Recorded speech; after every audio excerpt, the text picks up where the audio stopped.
Sorry, excuse me. You caught me unawares. I was doing a little light reading here. Sorry.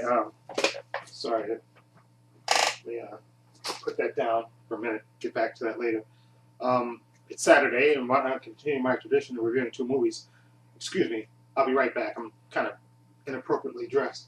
Why not just do my instant change to my movie clothes, and I'll have the two movies here to review. So, sorry about that. Say the magic words out loud of peanut butter sandwiches and presto changeo. I'm back. Sorry about that. Apologize for that. It was an interesting book I was reading. I'll get back to that later. Anyway, I got my two movies here that I watched earlier today, and why not continue my tradition again, like I said, and review two movies. Excuse me, I'm a little parched.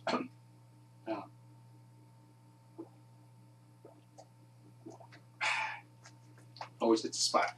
Anyway, like I said, have two movies here. First one is Inside Llewyn Davis. Cohen, Joe and Ethan Cohen written and directed this movie. And then, of course, the Veronica Mars movie, starring, of course, Kristen Bell, created and directed and funded by this. Was the movie that got funded by the fans, Kickstarter program. Like I said, I was a big fan of this TV show. I have all 3 seasons over there. Anyway, let's talk about Inside Llewyn Davis first, since that was a movie that it got a lot of Oscar buzz around Oscar time, and I think it got nominated for 2 Oscars. Again, like I said, I'm a big Coen Brothers fan, and I reviewed actually, I think 4 movies of Coen Brothers on my channel. If you look at my channel, excuse me, for my film series reviews, I think I reviewed, I had a Coen Brothers set that I think 4 movies. I think Blood Simple, Raising Arizona, I can't remember, Blood Simple, Raising Arizona, Miller's Crossing, I forgot the other one, Fargo. I had those 4 movies. I reviewed that earlier, so if you want to look at my channel, for film series reviews, you can watch, you can see my review of all 4 films. And it's in a playlist on my channel if you want to watch it. Anyway, now I heard nothing but good things about this movie. This is about a struggling musician back in the I think early '60s. I think this takes place. It stars Oscar Isaac, who's been in a lot of movies. He's just been cast in the new Star Wars movies right now, but he's been in a lot of movies. He was in Sucker Punch. I think that's the first movie I recognized him in or remembered him in. Sucker Punch. He was in Drive. He's been in a lot of different things, and I guess this movie, he's the star of this one. It stars Oscar Isaac, Carey Mulligan, John Goodman, Garrett Hedlund, and Justin Timberlake. And it's basically it takes place in like a week in the life of a young singer. He just tries to, navigate the folk scene in Greenwich Village in the early '60s, I believe it takes place. And like I said, Oscar Davis plays Llewyn Davis, and you got Carey Mulligan who plays Jean, and then you have she's married to a guy played by Justin Timberlake, Jim. Like I said, all folk singers, and it just basically follows Llewyn Davis's his journey, and like I said, he's kind of always living on people's couches and playing from one gig to another, trying to make it in the folk scene, but it doesn't seem to be getting anywhere. And you also find out that he has a habit of like I said, going from place to place and not really having any roots, and he's struggling to succeed and make it in the business. And this is, like I said, it takes place in a year in his life. And first of all, let me say that the music in this movie is absolutely, like I said, I'm not really a folk singer type, I don't listen to that music normally, but I have to say the music in this movie is absolutely fantastic to listen to. Very talented. Like I said, Oscar Isaac, he sings and plays himself, and he does a really good job. And of course, you have Justin Timberlake, of course, who is a singer, and he does real good. They have especially there's a number between him, Oscar Isaac, and Justin Timberlake, and the guy from Girls. What's his name? The guy that's in the Star Wars movie too. Ironically, he's in the cast. And Adam Driver. They do a song. I forgot what the name of the song was, but the way they just did the song was just a fantastic addition to the song. They do a recording session of this song. It's fantastic. But anyway, like I say, he's always struggling to try to make it and go from place to place. And like I say, he has complicated relationships. Like I said, with Jean, who's married to Jim, but of course you can tell that she sort of had a thing for Llewyn Davis, and basically she basically berates him for the first like the first part of the movie when she's in it with him, she just basically berates him because she's fine because she basically tells him that she's pregnant, of course, and then you find out during the course that this is not the first girl that he's gotten pregnant, and like I said, he goes from place to place. He even has a kind of a screwed up relationship with his sister as well. Okay, his father's in an old age home, and he's just trying to make it. And you see him with that cat right there. Okay, after spending the night on the couch of one of his friends and trying to leave, the cat actually follows him out. And he basically has to go from place to place with the cat to try to, before he returns. And then he loses the cat, and then you still see him with his struggles going from place. He stays from one person's couch to another. And you also have Max Cassell, who was in Doogie Howser.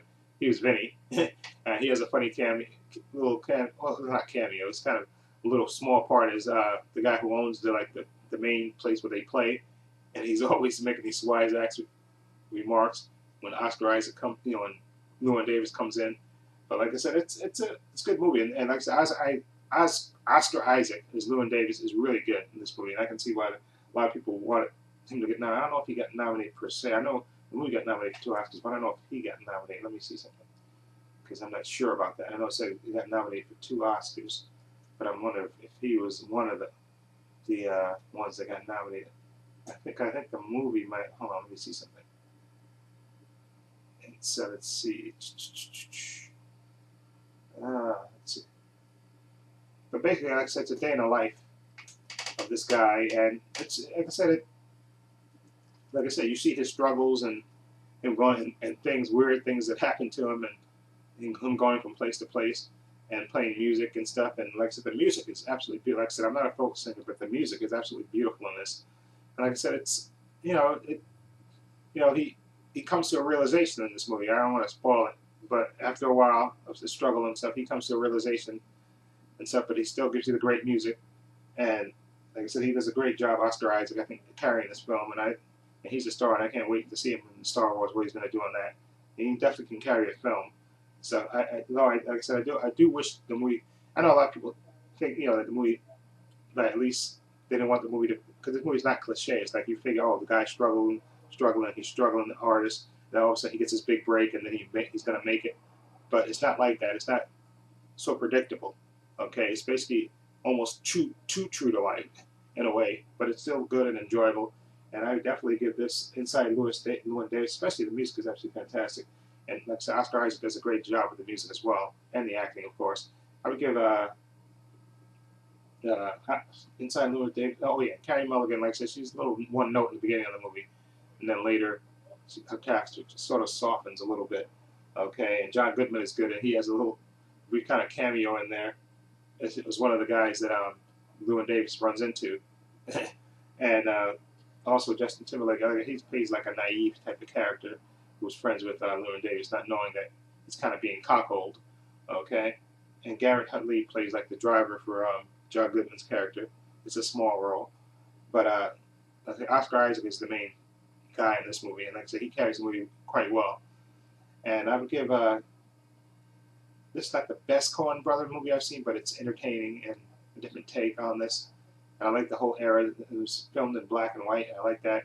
I would give Inside Llewyn Davis a 7.5. Definitely entertaining and worth seeing and worth owning it. I think you'll appreciate Oscar Isaac's performance and the music too, which, like I said, I'm not a big fan of folk music, but the music in there is really good, well performed, and just really nice to listen to. So 7.5, definitely worth getting, and I can see why I got the buzz that it did. Okay, now the next movie, okay, is like I said, it's based on the TV show. Okay, this is Veronica Mars.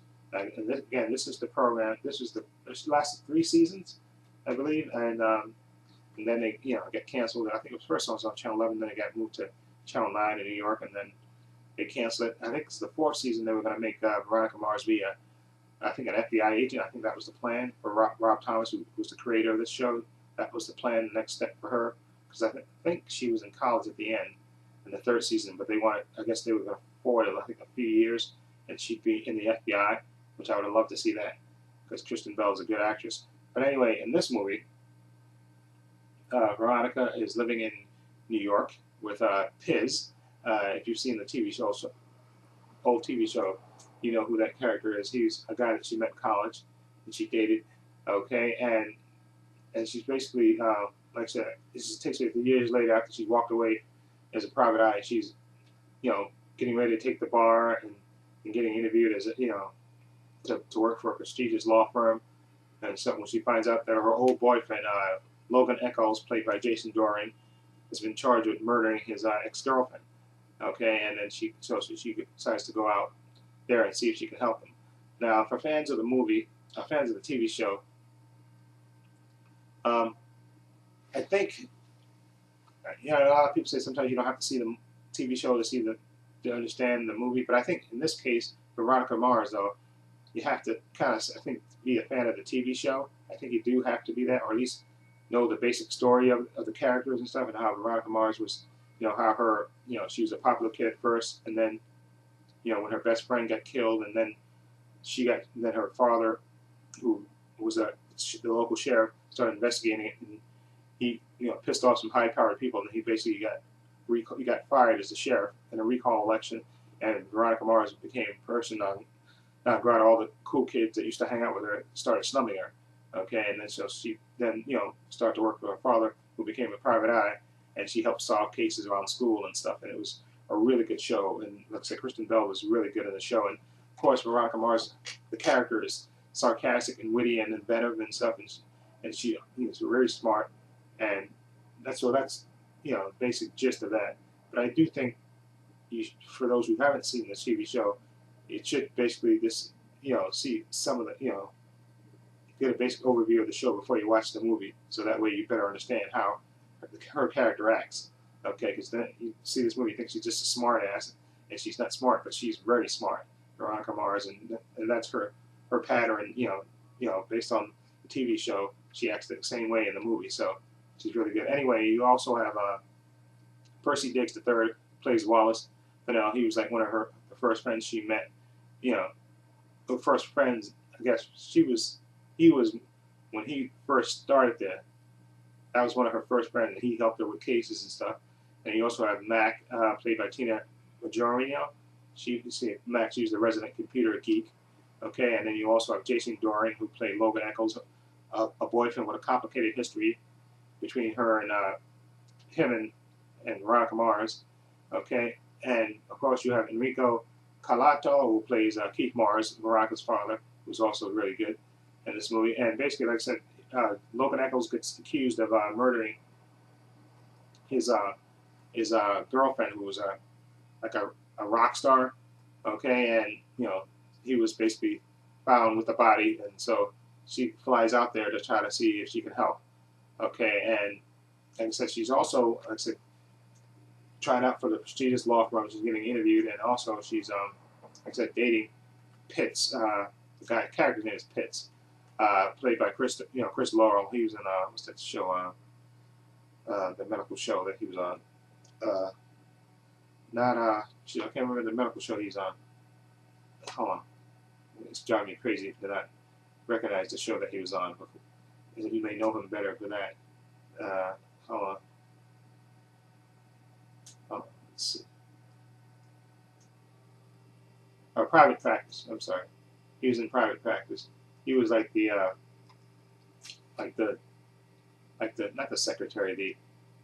He was the guy like the secretary, the young guy that was the secretary on the show for Private Practice. But before that, he was on Veronica Mars as Pitts, a guy that Veronica met in college.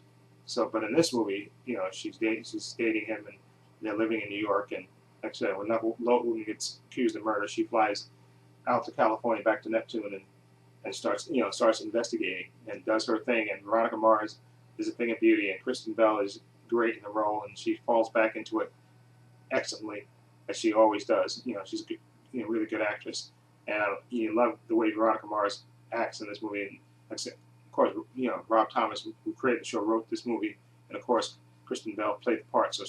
So you get good performances from her, and also, like I said, from Jason Dohring as Logan. He's kind of subdued in this movie, but he's good. Like I said, and the mystery is handled the typical way that Veronica Mars usually handles these things, you know, with a little investigation and stuff, and a little smart and using her brains to figure things out. But the big, I guess, push and pull thing is, well, what she, because she just plans on coming out there for a little while to help Logan recommend lawyers, help him interview lawyers to pick for his case. But then, of course, she gets caught up in it, and then she starts investigating the case, and then she starts trying to solve it. And the big thing is, will she stay out there and help Logan, or will she go back to New York with Pitts and get her job, working at the prestigious law firm? Okay, and for those who see Veronica Mars, you can pretty much guess what she does. Okay, I had a good time with this movie. This movie is very enjoyable and definitely reminded me of the old TV show. And like I said, Veronica Mars, I used to watch the show all the time. I actually love the character, and I thought the mystery was good in this, and the way she went about solving the case.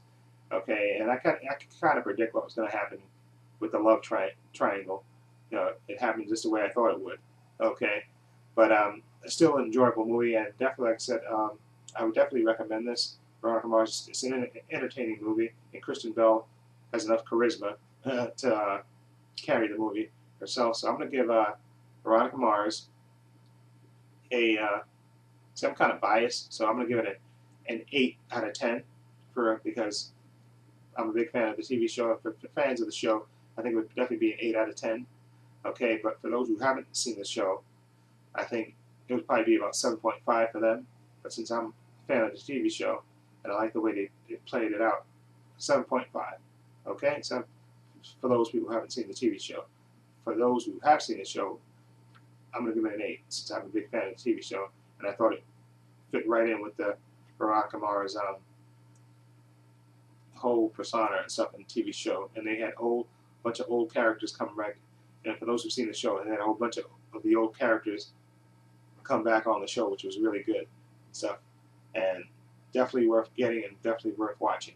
Okay, so Veronica Mars for me, an 8 out of 10. Okay, inside Llewyn Davis. Okay, I would give this a 7.5. I thought Oscar Isaac was great. The music was fantastic in this. Okay, but like I said, it's basically a year in his life. Not a year in his life, about a week in his life. Okay, and all the struggles he has to do and going from place to place. And it's enjoyable, and definitely I can see, like I said, why I got nominated, because it's, but is this the best Coen Brothers movie that I've ever seen? No. But I feel like it's entertaining and enjoyable and definitely totally worth watching and owning. And I give it, like I said, a 7.5. Okay? Veronica Mars an 8. Okay? And that's for those non-Veronica Mars fans, 7.5. I'm a Veronica Mars fan, an 8. Okay? Anyway, let me know if you've seen those two movies, what you think. Feel free to leave comments down below. This is Trepacer saying so long and take care.